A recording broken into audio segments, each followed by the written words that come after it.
Course 1, Introducing 21 CLD, Lesson 1, What Learning Environments are Needed in the 21st Century. Before you start the course, we thought it might be useful if we introduce the team. We've been using the 21 CLD framework for quite a number of years now with a range of educators across the world. So the 21 CLD, it's a set of rubrics, and they were developed to enable teachers to think about designing learning environments. And the idea is that they empower students to develop key skills for living and working in the 21st century. As part of the development of the course, we were privileged to work with a group of inspiring educators from around the globe who share their classroom practice with us and helped to bring 21 CLD to life. And it was great to get this opportunity to develop it as an online course so that we could bring it to a wider audience. We hope you will find this 21 CLD course useful when designing deeper learning experiences for your students.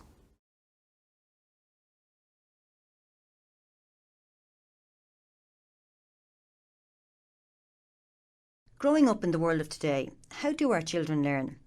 What digital tools have they access to as they try to make sense of the world around them? Indeed, think of the digital tools you may use in your own day-to-day life. Your mobile phone, for instance. How much do you depend on that? Have these tools changed the way you live and work? How you communicate and interact with your family, your friends, your colleague? If these tools are having such an impact on how we live our lives, perhaps it is time for us as educators to consider what learning environments are needed in the 21st century. We as educators are in a unique position to influence and shape the world as we have in our care the future generations. Many governments around the world are also beginning to realise that education is central to helping society meet the changes this globally connected world presents. For as Mandela most famously said, education is the most powerful weapon which you can use to change the world.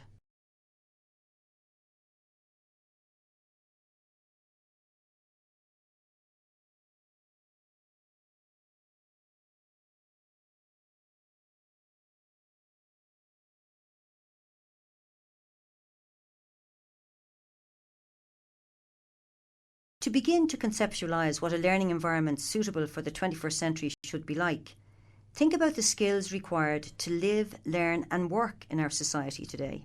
As you watch this video, what comes to mind about the society we live in today?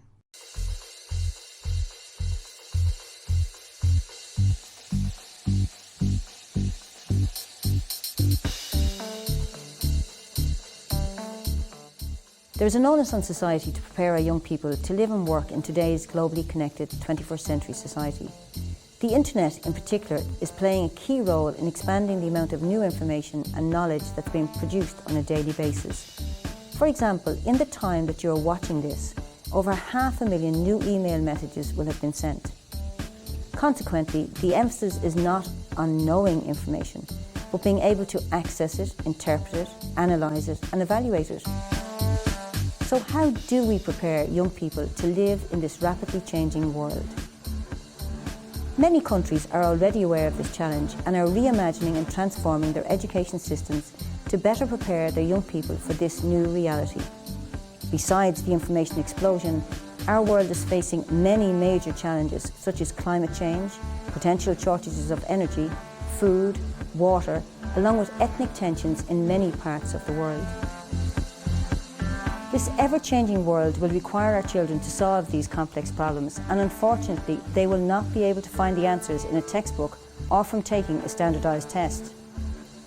The notion of fixed solutions or jobs for life are no longer appropriate. We need to ensure our young people become resilient, lifelong learners so they can adapt flexibly to a dynamically fast-paced world. This has implications for education systems and how teaching, learning and assessment practices are designed and developed. We need to transform our learning environments so that the emphasis is not just on students mastering content.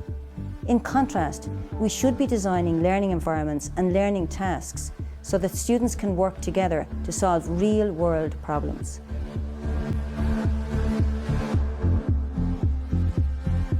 This change of role is complex and requires educational systems to engage in reform initiatives so they can prepare young people for today's 21st century society. One of the main drivers for this change is in the world of work. Technology is reducing the need for manual and routine labour, and this is leading to growing unemployment in some sectors. Today, there is a great demand for many people in society to have a range of skills, such as expert thinking and complex communication. There is also a need for people to think outside the box, be more knowledgeable about the world, be smarter about new sources of information, and have good people skills. They also need to be able to solve complex, multidisciplinary, open-ended problems, and will need to constantly engage in learning throughout their careers. Many companies today expect young people not only to have core content knowledge and be high academic achievers, but in addition to have these 21st century skills. There's a growing realisation across many countries globally that our current school systems are not fit for purpose, and we need to reimagine them for today's reality. We need to move away from a model of individuality in our school systems to one of collaborative inquiry. There is also a recognition that young people today have been born into a digital world where the internet and digital tools are all pervasive. Young people use these tools in their daily lives outside school, but there's often limited use within schools. We urgently need to develop supportive eco-cultures of learning across our school systems, where teachers design learning tasks so that students can use digital tools to engage in meaningful learning activities while also enabling 21st century skills development.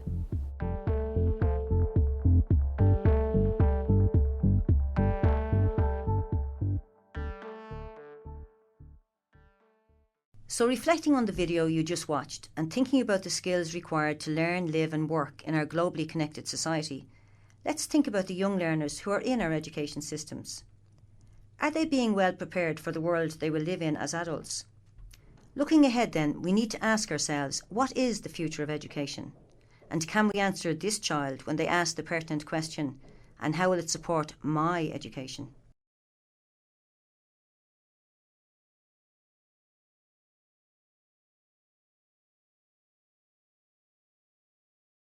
It is becoming increasingly urgent for us to design an education that will equip them to live and thrive in an increasingly complex world, a world full of challenges that we just don't know how to solve today. The rate of change is accelerating, and so too are the complexities of the problems to be solved.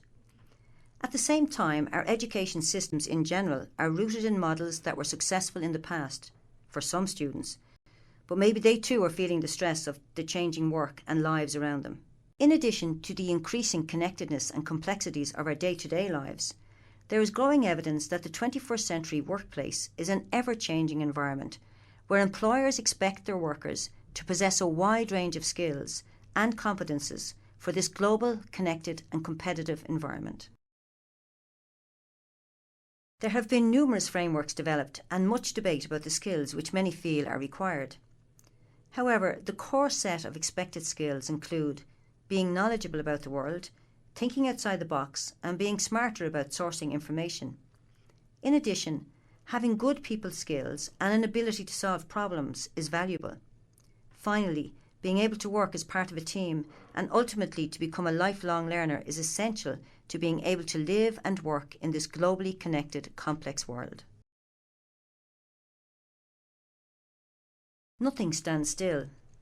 The world is very different from what it was, say, 30 or 40 years ago. Think about the changes you yourself have experienced over the last decade or so. Do you get a sense that things are changing at an ever-increasing pace? What if we were to look forward to 30 years from now? Some have done just that and have produced a very interesting, thought-provoking video series.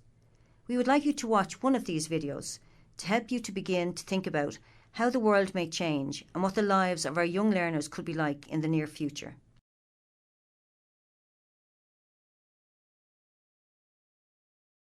The concept of work is changing, with a move away from traditional manufacturing to service-type jobs. Technological automation has already replaced certain tasks and is now beginning to replace tasks in which information can be broken down and digitally translated and outsourced. According to the US Bureau of Labour Statistics, between the years 1995 and 2005, 3 million manufacturing jobs were lost in the US, while during the same period, 17 million service sector jobs were created. Consequently, the demand now and in the future is for non-routine skills, such as expert thinking and complex communication. These changes in the workplace and in society at large have implications for schools. There is now a growing need for us as educators to reimagine how we organise teaching, learning and assessment. This is an exciting challenge and one that is being informed by research and by the needs of society.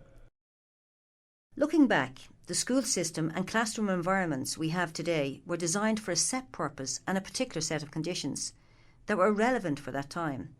For many, life was more predictable and futures had a reasonable degree of certainty. The society that this education system served looked very different to how our society looks today.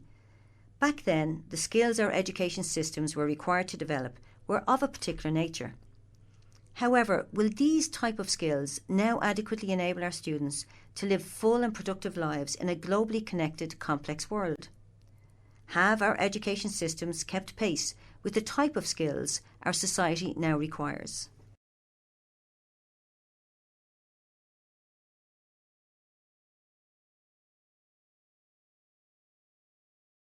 The reality is that today's classroom has not changed all that much. Sure, we might be using computers today, and smartboards have replaced whiteboards, which replaced chalkboards.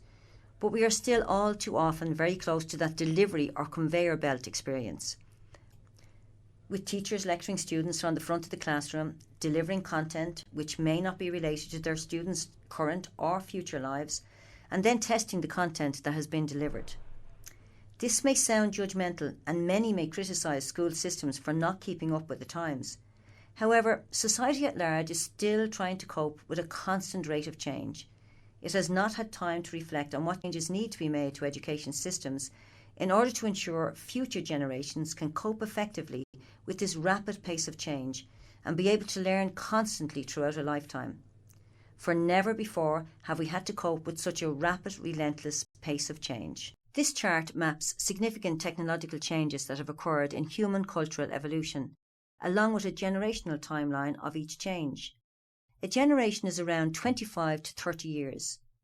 There are two things that stand out on the chart. First, what jumps out is how recent some of these changes are. For instance, speech, a capability that distinguishes us from the rest of the animal kingdom, possibly only emerged about 10,000 generations ago. The next big step, agriculture, took another 9,250 generations to develop. Think about how this changed society. Agriculture led to distribution of labour, farming, hunting, taking care of the children and teaching them. Another 250 generations later, and writing emerges, the ability to share our ideas and thoughts beyond oral capacity. Formal recording of events can now occur. Printing is just 24 generations ago. Think of the magnitude of change this technological advance set into motion.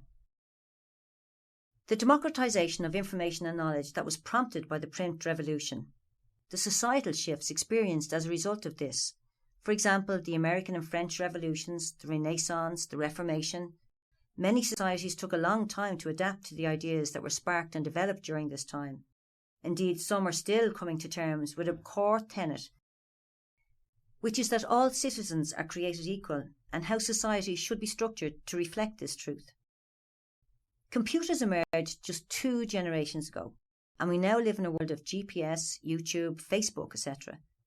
So society is struggling to keep pace with the ramifications of having such technologies available and how they are being used.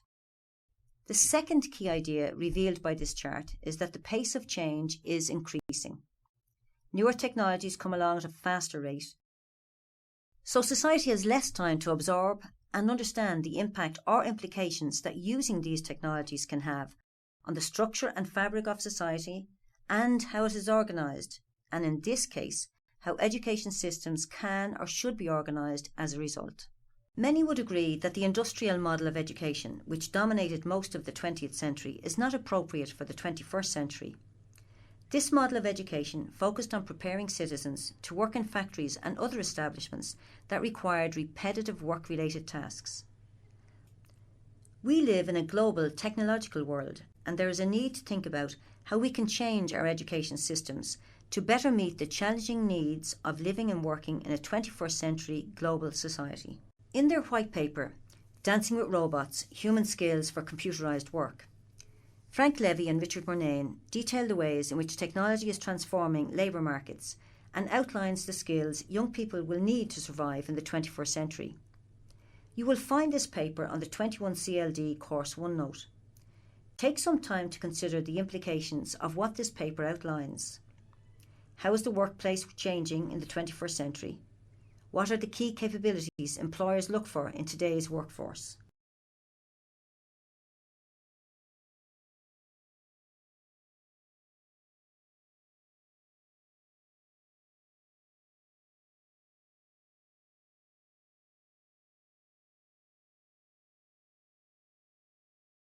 So to conclude, think about this little girl who is off to school with her backpack on her back. If she could get all the world's current information into one backpack, by the time she graduates, she would need 64 backpacks. At the same time, consider the fact that the amount of information in the world is currently doubling every 2 years. In 17 years, that little girl will probably have graduated and will have chosen a career. We don't know what that career will be because it most likely hasn't yet been invented. She will have access to more information than we can imagine, and she will be operating in cycles of change we most likely couldn't explain. It is clear she will need to know information and have skills. But it is also critical that she will need to be a deep, lifelong learner, continually refreshing her knowledge and skills. These points are the crux of the 21st century skills debate, and we would like to explore them a little deeper with you. In particular, the type of learning environments that are necessary to develop this skill set. In the next lesson, we will consider what we need to think about when designing and developing the type of learning environments that are more suitable for preparing our students to live, work and learn in the globally connected world of the 21st century.